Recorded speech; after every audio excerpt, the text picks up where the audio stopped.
I'm back home from Edinburgh Fringe 2025 and just reflecting on my experiences up there. I was performing with two shows, Improv Walls and Noteworthy the Made Up Musical. And with those shows and with the guest slots that I did here and there, I think I've worked out that I did 15 performances over the course of 7/8 days, which is quite a bit. I know there's people who have done more.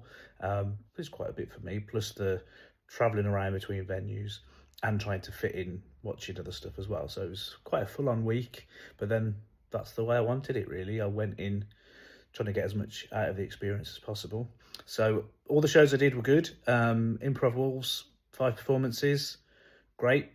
Noteworthy Made Up Musical, 5 performances, all went really well. Everybody was performing, I think, and running towards their strengths, which was really good.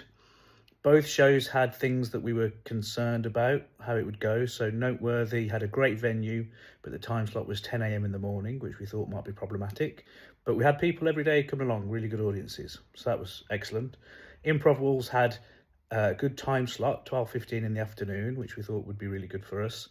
But our venue was a little bit more out of town, so that was the concern with that one. But again, we had audiences every day. So that was the first thing. That's kind of a relief that we managed to get audiences along, because it's not uncommon to struggle to get audiences or even have no shows for or have no audience for shows sometimes on certain days. But we had audiences for every performance of both shows, so that was gratifying and, as I say, a bit of a relief.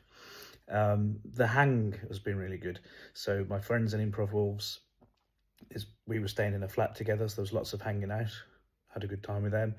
And also my friends in Noteworthy, it's cool to do so many shows with them and spend time with them. But then also there was a wider West Midlands / Birmingham improv community up there, because our friends Box of Frogs were also doing shows. And it was just really good to have other people up there to cross-promote with, to talk about each other's shows, to go to each other's shows and support each other. But more than that, just to have other people up there doing it, so that you knew you weren't on your own. And that we could share out experiences, good and bad. When I've been up to Edinburgh previously, years ago, the group I was with, we kind of didn't know anyone else up there. So it was just us. And that can get a bit lonely, really. Whereas this time around, knowing, as I say, that there's other people up there doing the thing has been very helpful. I've also had friends outside of the improv community. So Minnie Birch was up there doing her show, You're Not Singing Anymore, which was excellent. We went to see that and loved it. And it was great to keep up with her and hear about her experiences, because she's had a great Fringe with great reviews and lovely audiences and stuff. So it was excellent to see her doing well. And a few of the people that we met while we were up there. So some of the other acts at the venue that Improv Walls were performing at, we watched their shows and really enjoyed them and have made friends. And that's part of the deal of it, really, isn't it? We met some other improv groups that I think we're going to keep in touch with, and possibly there'll be venues and shows that come out of it later on, which is all the point of being there, isn't it? Shows that I've seen and particularly enjoyed: Susan Harrison's character show, which is called Should I Still Be Doing This, was brilliant. And Susan is one of my favourite improvisers in the world, agreed to come and guest with Improv Walls, so that was really exciting, getting to play with her. David Elms Describes a Room was a show I'd heard about, and I knew that I would like it, but I actually loved it, in that he has nothing, no set, no idea what he's going to do. He just creates a room from audience suggestions, and then interacts with it. It's hard to describe, really, but go and watch it. It's really, really good. And I guess my other favourite was going to see Nina Conti do her show, Whose Face Is It Anyway? Which for me is just like, again, a virtuoso performance. It's improv, it's ventriloquism, it's comedy. By the end of the show, she had 6 people on stage with her, with the masks that she uses, where she can control the masks. So she was doing vents for 6 characters, which involves singing as well. And I just love that it feels a little bit dangerous sometimes, like it could all go wrong, but it doesn't, because she's a supreme master of her art. So that's the sort of thing that inspires me, really.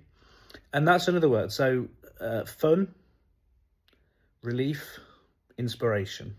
They're the words that I would use to sum up my experience. Relief, I guess, because everything just worked out, because I was involved in booking the shows for Improv Walls, and a little bit for Noteworthy as well. And you just never know how it's going to go. And also, you know, the accommodation, the travel, all of these things. There's a lot of moving parts that could go wrong. and everything happily just seemed to work out. So that's relief. Fun, as I say, because just hanging out with my friends and doing shows every day. You know, did those 15 shows. It's a lot, but I'm really happy doing that. It's kind of on stage is one of the places where I feel happiest, really. And for my own personal development, you know, without getting too into it, something about knowing I can do a couple of shows a day and make stories and be funny is important to me. So thank you to everyone who came out and supported and watched. Thank you to everyone who was in the shows that I was in. Thank you to everyone that I hung out with. I'd like to do more next year.